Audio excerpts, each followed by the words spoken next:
പഴയ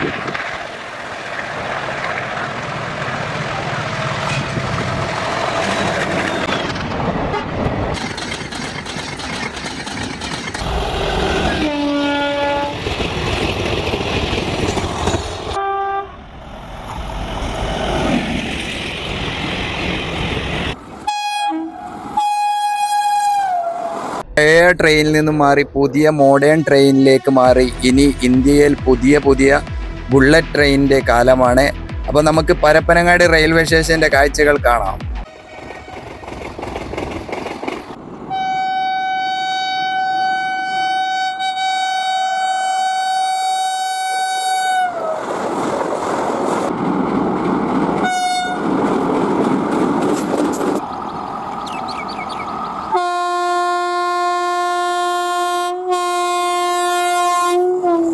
hi, Parappanangadi railway സ്റ്റേഷനിലാണ്. അമൃത് ഭാരത് മിഷന്റെ ഭാഗമായിട്ട് റെയിൽവേ സ്റ്റേഷനുകളുടെ വികസനം നടന്നുകൊണ്ടിരിക്കുകയാണ്.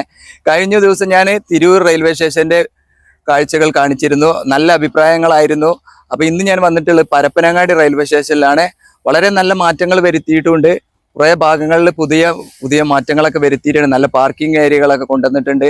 അപ്പോൾ ഇവിടെ ഫുള്ളായിട്ടുള്ള കാഴ്ചകൾ എന്തൊക്കെ മാറ്റങ്ങൾ വരുത്തിയിട്ടുണ്ട് എന്ന് നോക്കാം. റെയിൽവേ സ്റ്റേഷന്റെ ഫ്രണ്ട് ഭാഗത്തു നിന്നുള്ള ഒരു കാഴ്ചയാണ്. വളരെ മനോഹരമായ രീതിയിൽ ഇവിടെയൊക്കെ വർക്കുകൾ കഴിഞ്ഞിട്ടുണ്ട്. ഇതാ സ്റ്റേഷനിലൂടെ ഒരു ട്രെയിൻ കടന്നു പോകുന്നുണ്ട്. ഞാൻ റോഡിന്റെ ഓപ്പോസിറ്റ് സൈഡിൽ നിന്നാണ് എടുക്കുന്നത്. ഇവിടെ നിന്നാൽ നമുക്ക് റെയിൽവേ സ്റ്റേഷൻ നല്ല രീതിയിൽ കാണാൻ പറ്റുന്ന ഒരു ഭാഗമാണ്. ഇതാണ് പരപ്പനങ്ങാടി റെയിൽവേ സ്റ്റേഷൻ എന്നുള്ള ഒരു ബോർഡൊക്കെ പുതുതായിട്ട് വന്നിട്ടുണ്ട്. അപ്പോൾ ഇതാണ് നമ്മുടെ ഹൈവേ പദ്ധതിയുടെ ഭാഗമായിട്ട് കോസ്റ്റൽ ഹൈവേ, തീരദേശ ഹൈവേ, അതിൻ്റെ ഫ്രണ്ട് ഭാഗത്തൂടെ തന്നെയാണ് റെയിൽവേ സ്റ്റേഷൻ വന്നിട്ടുള്ളത്. വളരെ നല്ല രീതിയിൽ വർക്കുകൾ കഴിച്ച് കൊണ്ടിരിക്കുകയാണ്. ഇനി കുറേ ഫിനിഷിംഗ് വർക്കുകളൊക്കെയാണ് നടന്നുകൊണ്ടിരിക്കുന്നത്. നമുക്ക് ഉൾവശത്തൊക്കെ പോയിട്ട് വിശദമായ കാഴ്ചകൾ കാണാം. റെയിൽവേ സ്റ്റേഷൻ്റെ ഫ്രണ്ട് ഭാഗത്തേക്ക് വരുമ്പോൾ നമുക്ക് കാണാൻ പറ്റുന്നത് കേരളത്തിലെ കുറേ കലാരൂപങ്ങളുടെ ഫോട്ടോകളാണ്. ഇവിടെ കഥകളിയുണ്ട്, അതുപോലെ പല കളികളുടെയും വെള്ളം കളി, അങ്ങനെയുള്ള ആന, എല്ലാ ഇതും കാണുന്നുണ്ട് ഇവിടെ. അപ്പോൾ ഇതാണ് നമ്മുടെ പരപ്പനങ്ങാടി റെയിൽവേ സ്റ്റേഷൻ്റെ മുൻവശം. കുറേ ഓട്ടോക്കാരൊക്കെ ഉണ്ട് ഇവിടെ ഒരു ഫ്ലാഗിന് വേണ്ടിയിട്ടുള്ള ഒരു വലിയ തൂണൊക്കെ കൊടുത്തിട്ടുണ്ട്. ഈ ഭാഗത്തും നമുക്ക് ഈ ഫ്രണ്ട് ഭാഗത്ത് പാർക്കിംഗ് ഉണ്ട്. ഇപ്പോൾ തിരൂർ റെയിൽവേ സ്റ്റേഷനിലും കണ്ട പോലുള്ള വലിയൊരു ഫ്ലാഗിനുള്ള ഒരു തൂണാണ് ഇവിടെ കാണാം നമുക്ക്. അതിൻ്റെ താഴ്വശത്തൊക്കെ ചെറിയ വർക്കുകളൊക്കെ, ഫിനിഷിംഗ് വർക്കുകൾ നടക്കുന്നുണ്ട്. അപ്പോൾ ഇതാണ് ഫ്രണ്ട് ഭാഗത്തുള്ള ഒരു പാർക്കിംഗ് ഏരിയ. വലിയ പാർക്കിംഗ് ഒന്നുമല്ല, ചെറിയ രീതിയിലുള്ള ഒരു പാർക്കിംഗ് ഏരിയയാണ്. ഇവിടെ വളരെ മനോഹരമായിട്ട് ഉള്ള ലൈറ്റിൻ്റെ കാലുകളൊക്കെ കൊടുത്തത് കാണാം. കണ്ടില്ല, ഇങ്ങനെയൊക്കെ മനോഹരമാക്കി വെച്ചിട്ടുണ്ട്.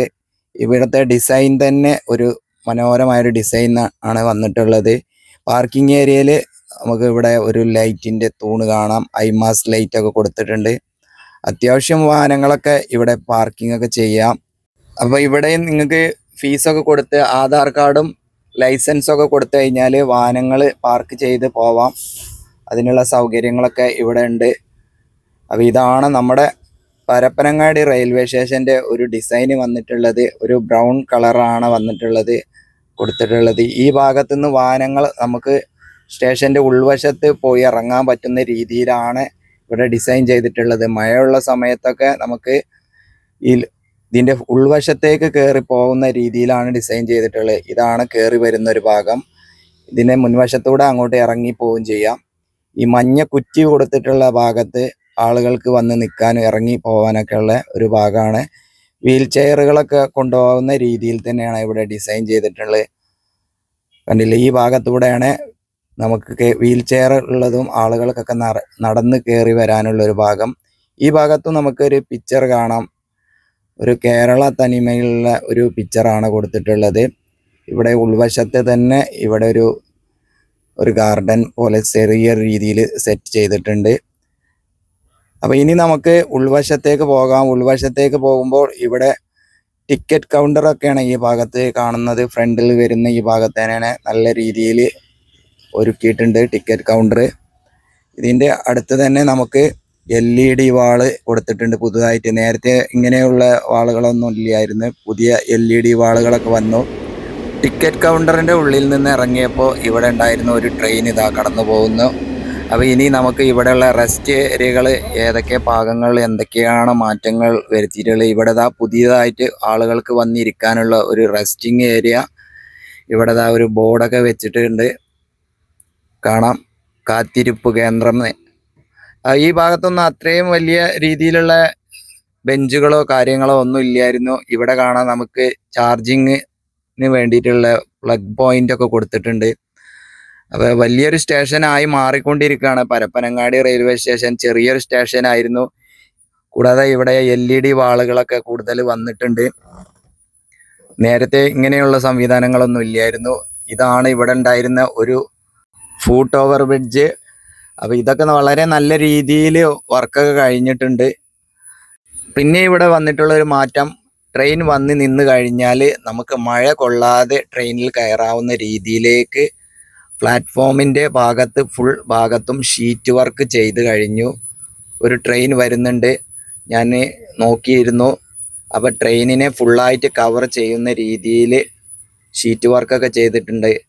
ഇതുപോലെ തന്നെ ആയിരുന്നു തിരൂർ ഭാഗത്തും. പ്ലാറ്റ്ഫോം ഫുള്ളായിട്ട് ഷീറ്റ് വർക്ക് ചെയ്യാത്തതുകൊണ്ട് മഴയും വെയിലൊക്കെ കൊണ്ടിട്ടായിരുന്നു ആളുകളൊക്കെ നിന്നിരുന്നത്. അതിനൊക്കെ വലിയൊരു മാറ്റം വന്നു. ഓരോ ഭാഗങ്ങളും ചെറിയ രീതിയിലാണെങ്കിലും മാറ്റങ്ങൾ വരുത്തിക്കൊണ്ടിരിക്കുകയാണ്. നമ്മുടെ ഉൾപ്രദേശങ്ങളിലുള്ള ഓരോ സ്റ്റേഷനുകളാണ് ഇതൊക്കെ. ചെറിയ താന്നൂര്, അങ്ങനെ തിരുനാവായ, അങ്ങനെയുള്ളൊക്കെ ചെറിയ സ്റ്റേഷനുകളാണെങ്കിലും വലിയ മാറ്റങ്ങൾ വരുത്തിക്കൊണ്ടിരിക്കുകയാണ്. ലിഫ്റ്റ് സൗകര്യങ്ങൾ ഒരുക്കിയിട്ടുണ്ട്.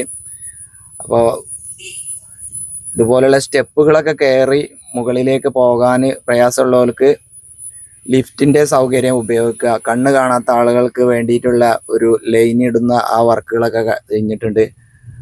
അങ്ങനെ കുറേ പുതിയ മാറ്റങ്ങളൊക്കെ വരുത്തിയിട്ടുണ്ട്. നേരത്തെ ഉള്ളൊരു സ്റ്റേഷനിൽ നിന്ന് വന്ന് നോക്കുകയാണെങ്കിൽ നിങ്ങൾക്ക് ഇവിടെ വലിയ മാറ്റങ്ങൾ തന്നെയാണ് കാണാം. അപ്പോൾ ഇത് കാണുന്നവർക്ക് ചിലർക്കൊന്നും വലിയൊരു ഇത് പറയാനുണ്ടാവില്ല, എന്താണ് ഇപ്പോൾ ഇവിടെ മാറ്റങ്ങൾ വരുത്തിയതെന്ന്. ഇവിടെ നേരത്തെ ഉള്ള സ്റ്റേഷൻ കണ്ട ആളുകൾക്കറിയാം, അതിൽ നിന്നും വലിയ മാറ്റങ്ങൾ തന്നെയാണ് വന്നിട്ടുള്ളത്. വെള്ളം കുടിക്കുന്ന ഭാഗങ്ങളാണെങ്കിലും ലൈറ്റ് വെച്ചതാണെങ്കിലും ഓരോ ട്രെയിൻ വരുന്ന ആ ഭാഗത്ത് കറക്റ്റായിട്ട് അവിടെ LED വാളൊക്കെ വെച്ച് ട്രെയിനിൻ്റെ സമയം, അങ്ങനെയുള്ള കാര്യങ്ങൾ, ട്രെയിനിൻ്റെ ബോഗി നിൽക്കുന്നത് അങ്ങനെയൊക്കെ കാണിക്കുന്നുണ്ട്. അങ്ങനെയുള്ള കാര്യങ്ങളൊക്കെ ഇവിടെ ക്ലിയറാക്കി വന്നിട്ടുണ്ട്. അപ്പോൾ ഇതാണ് ട്രെയിൻ, ഒരു പുതിയൊരു ട്രെയിൻ വന്നിരിക്കുന്നതാണ് അവിടെ കണ്ടത്.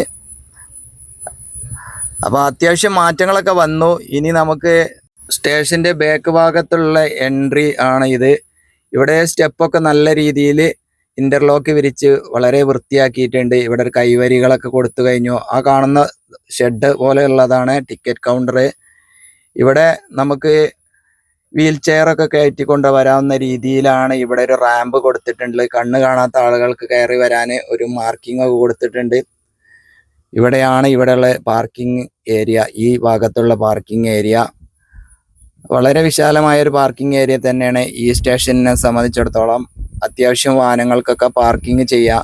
ഇവിടെയും നേരത്തെ പറഞ്ഞ പോലെ നിങ്ങളുടെ ആധാർ കാർഡും അതുപോലെ ലൈസൻസൊക്കെ കാണിച്ചിട്ട് കുറേ ദിവസങ്ങളൊക്കെ ഇവിടെ വാഹനങ്ങൾ പാർക്ക് ചെയ്ത് പോവാം. ഈ വഴിയാണ് നമുക്ക് റെയിൽവേ സ്റ്റേഷൻ്റെ ഉൾവശത്തേക്ക് കയറി വരാനുള്ള ഒരു വഴി. ഇതാണ് മെയിൻ റോട്ടിലേക്ക് വന്നിട്ടുണ്ട്. ഈ പള്ളിയൊക്കെ ഉള്ള ഈ ഭാഗത്താണ് ഇതിൻ്റെ ഒരു എൻട്രി വന്നിട്ടുള്ളത്. ഇതാണ് പരപ്പനങ്ങാടി റെയിൽവേ സ്റ്റേഷൻ്റെ ഉൾവശത്തേക്ക് ബാക്ക് വശത്തൂടെ കടന്നു വരുന്ന വഴിയാണ് കേട്ടോ. അപ്പം ഞാൻ ഇവിടെ സ്റ്റേഷൻ്റെ ഈ ഭാഗത്ത് പാർക്കിങ്ങിൽ തന്നെയാണ് വണ്ടി വെച്ചിട്ടുള്ളത്. അപ്പോൾ ഇനി ഞാൻ കാണിക്കാൻ പോകുന്നത് ഇവിടുന്ന് ഈ ടൗണിൻ്റെ ഭാഗത്തുനിന്ന്, പരപ്പനങ്ങാടി ടൗണിൻ്റെ ഭാഗത്തുനിന്ന് പാലത്തിങ്ങൽ ഭാഗം വരെ ഉള്ളൊരു റൈഡാണ്. ഞാനിത് എടുത്തത് എന്താ പറഞ്ഞാൽ, കുറേ കാലങ്ങൾക്ക് ശേഷം ഇവിടെയൊക്കെ വലിയ മാറ്റങ്ങളൊക്കെ വരികയാണെങ്കിൽ നമുക്ക് ഈ വീഡിയോയിലൊക്കെ ഇതുപോലെയൊക്കെ കാണുമ്പോൾ, എൻ്റെ കട ഈ ഭാഗത്തുണ്ടായിരുന്നു, എൻ്റെ വീട് ഈ ഭാഗത്തുണ്ടായിരുന്നു എന്നൊക്കെ പറയുമ്പോൾ അതൊരു രസമാണല്ലോ. അങ്ങനെ ഒരു ഓർമ്മയ്ക്കും വേണ്ടി കൂടെ എടുത്തതാണ്. ഈ റോഡ് എന്ന് പറഞ്ഞാൽ പരപ്പനങ്ങാടി മുതൽ നാടുകാണി വരെ പോകുന്ന ഒരു പുതുതായിട്ട് വർക്കുകളൊക്കെ നടന്നുകൊണ്ടിരിക്കുന്ന ഒരു റോഡും കൂടെയാണ്. വളരെ കാലമായിട്ട് പറയുന്ന ഒരു പദ്ധതിയാണ്. ഇപ്പോഴും വർക്കുകൾ കഴിഞ്ഞിട്ടില്ല. പരപ്പനങ്ങാടി മുതൽ ചെമ്മാട് വരെയാണ് ഇതിൻ്റെ ഫുള്ളായിട്ട് വർക്കുകൾ കഴിഞ്ഞൊരു ഭാഗം എന്ന് പറയാം. ഡ്രൈനേജ് അങ്ങനെ എല്ലാ വർക്കുകളും കഴിഞ്ഞൊരു ഭാഗം ഇത്രയും ഭാഗത്താണ്. ഇപ്പോഴും കൂരിയാട് മുതൽ വേങ്ങര ആ ഭാഗങ്ങളിൽ, മമ്പുറം ഭാഗങ്ങളിൽ ഒന്നും വർക്കുകൾ കഴിഞ്ഞിട്ടില്ല. വളരെ കാലമായിട്ട് ഇങ്ങനെ കിടക്കായിരുന്നു. ഈ ഭാഗത്ത് മാത്രമാണ് വർക്കുകൾ കഴിഞ്ഞ് കിടക്കുന്നത്. അപ്പോൾ ഞാൻ നേരത്തെ പറഞ്ഞ പോലെ ഒരു ഓർമ്മക്കും കൂടെ വേണ്ടി എടുത്തതാണ്. വളരെ നല്ല രീതിയിൽ ഈ ഭാഗത്തൊക്കെ നമുക്ക് ഡ്രൈവ് ചെയ്യാൻ പറ്റും. നമ്മളെ നാടിൻ്റെ ഈ പച്ചപ്പൊക്കെ കണ്ട് ഇങ്ങനെ പ്രവാസി സുഹൃത്തുക്കൾക്ക് കൂടുതൽ ഒരു ഇൻട്രസ്റ്റ് ആയിരിക്കും ഇങ്ങനെ നമ്മുടെ നാട് കാണാൻ. അതിനും കൂടിയും വേണ്ടിയാണ്. അപ്പോൾ പാലത്തിങ്ങൽ പുതുതായിട്ട് പാലം വന്നിട്ടുണ്ട്. അതും ഈ കഴിഞ്ഞ സർക്കാരിൻ്റെ കാലത്ത് പഴയ പാലം ഉണ്ടായിരുന്ന ആ പാലമൊക്കെ പൊളിച്ച് പുതിയ ഒരു ആർച്ച് ഡിസൈനിലാണ് അവിടെ പാലം വന്നിട്ടുള്ളത്. അങ്ങോട്ടാണ് നമ്മൾ പോകുന്നത്. ആ പാലത്തിൻ്റെ ഭാഗം കൂടെ നമുക്ക് ഈ വീഡിയോയിൽ ഉൾപ്പെടുത്താം. അപ്പോൾ കുറേ പേര് കമൻറ്റിലൂടെ ഒക്കെ പറഞ്ഞിരുന്ന ഒരു കാര്യം കൂടിയാണ് ഇപ്പോൾ പറയുന്നത്. പരപ്പനങ്ങാടി റെയിൽവേ സ്റ്റേഷനിലായാലും തിരൂർ റെയിൽവേ സ്റ്റേഷനിലായാലും സ്റ്റോപ്പ് വളരെ കുറവാണ്. അത് കമൻറ്റിലൂടെ കുറേ പേര് പറഞ്ഞിരുന്നത്. അതിനൊക്കെ ഒരു മാറ്റം വരേണ്ടത് അത്യാവശ്യമാണ്. റെയിൽവേ സ്റ്റേഷൻ മോടി പിടിപ്പിച്ചിട്ടോ മറ്റു കാര്യങ്ങളൊക്കെ ചെയ്തിട്ട് കാര്യമില്ല. സ്റ്റോപ്പ് ഇല്ലാഞ്ഞാൽ ആളുകൾക്ക് അത് വേണ്ടത്ര രീതിയിൽ ഉപയോഗപ്പെടുത്താൻ പറ്റും തോന്നില്ല. അങ്ങനെയുള്ള കമൻറ്റുകളാണ് അധികം വന്നത്. അതിന് അധികാരികൾ തന്നെ ഇറങ്ങേണ്ടി വരും. അങ്ങനെയുള്ള മാറ്റങ്ങളൊക്കെ നമ്മുടെ നാട്ടിൽ വരട്ടെ. പുതിയ ട്രെയിനുകൾ വരട്ടെ. പുതിയ മോഡേൺ ടെക്നോളജികൾ ഉപയോഗിച്ച് ഉള്ള കാര്യങ്ങളൊക്കെ നമ്മുടെ നാട് മാറട്ടെ. ഇനി നമുക്ക് അതിവേഗ റെയിൽ വരുന്നുണ്ട്. അങ്ങനെയുള്ള ട്രെയിൻ പദ്ധതികളും ബുള്ളറ്റ് ട്രെയിനും കേരളത്തിൽ വരണമെന്നാണ് ഞാൻ ആഗ്രഹിക്കുന്നത്. അങ്ങനെയുള്ള വലിയ വലിയ മാറ്റങ്ങളൊക്കെ നമ്മളെ കേരളത്തിൽ വരട്ടെ. വാഹനങ്ങൾ ഓടിക്കാൻ പറ്റാത്തത്രയും വാഹനങ്ങൾ നമ്മുടെ നാട്ടിലിപ്പോൾ ഉണ്ട്. രജിസ്ട്രേഷൻ കൊടുത്തുകൊണ്ടാണ് പുതിയ പുതിയ വാഹനങ്ങൾ എല്ലാ ദിവസവും പുതിയ വാഹനങ്ങൾ ഇറങ്ങിക്കൊണ്ടിരിക്കുകയാണ്. അതിനനുസരിച്ചുള്ള റോഡുകളില്ല. പുതിയ റോഡുകൾ വരേണ്ട അത്യാവശ്യമാണ്. അപ്പോൾ സ്പീഡ് റെയിലിൻ്റെ വർക്കുകൾ വേഗത്തിൽ വന്നാൽ നമുക്ക് അതിൻ്റെ വീഡിയോ ഒക്കെ ചെയ്യാം. അങ്ങനെ സംസാരിച്ചപ്പോഴേക്കും നമ്മൾ ഇവിടെ എത്തിയിട്ടുണ്ട്. പാലത്തിങ്ങൽ ഭാഗത്ത് എത്തിയിട്ടുണ്ട്. പാലത്തിങ്ങൽ ഭാഗത്ത് ഒരു വണ്ടിൻ്റെ ബ്ലോക്കിലൊക്കെ പെട്ടു. അപ്പോൾ ഇതാണ് ഈ കാണുന്ന ഭാഗമാണ്. കയറി പോകുന്നതാണ് പാലത്തിങ്ങൽ പാലം. പാലത്തിങ്ങൽ എന്നാണ് ഈ പാലത്തിന് ഈ ഭാഗത്തേക്ക് പറയുക. വളരെ നല്ല രീതിയിൽ ഡിസൈൻ ചെയ്ത് ഒരു പാലം കൂടെയാണ്. ഇവിടെ നേരത്തെ ഉണ്ടായിരുന്ന ഒരു ഷട്ടർ ഉപയോഗിച്ചുള്ള ഒരു പാലം ഇതിൻ്റെ ഇടത് വശത്തുണ്ട്. അതൊക്കെ അപ്പോഴും അവിടെ ഉണ്ട്. ആളുകൾക്ക് അങ്ങോട്ടും ഇങ്ങോട്ടൊക്കെ അതുവഴി നടന്നു പോകുന്ന രീതിയിൽ അവിടെ ഉപയോഗിക്കുന്നുണ്ട്. അപ്പോൾ ഇതുപോലുള്ള കാഴ്ചകളും വീഡിയോകളൊക്കെ ആയിട്ട് ഇനിയും വരും. അപ്പോൾ നിങ്ങൾ ചാനലൊക്കെ ഒന്ന് സബ്സ്ക്രൈബ് ചെയ്യുക, സപ്പോർട്ട് തരിക, നിങ്ങളുടെ അഭിപ്രായങ്ങളൊക്കെ കമൻറ്റ് ചെയ്യുക. വീണ്ടും മറ്റൊരു വീഡിയോയിൽ കാണാം. Bye bye.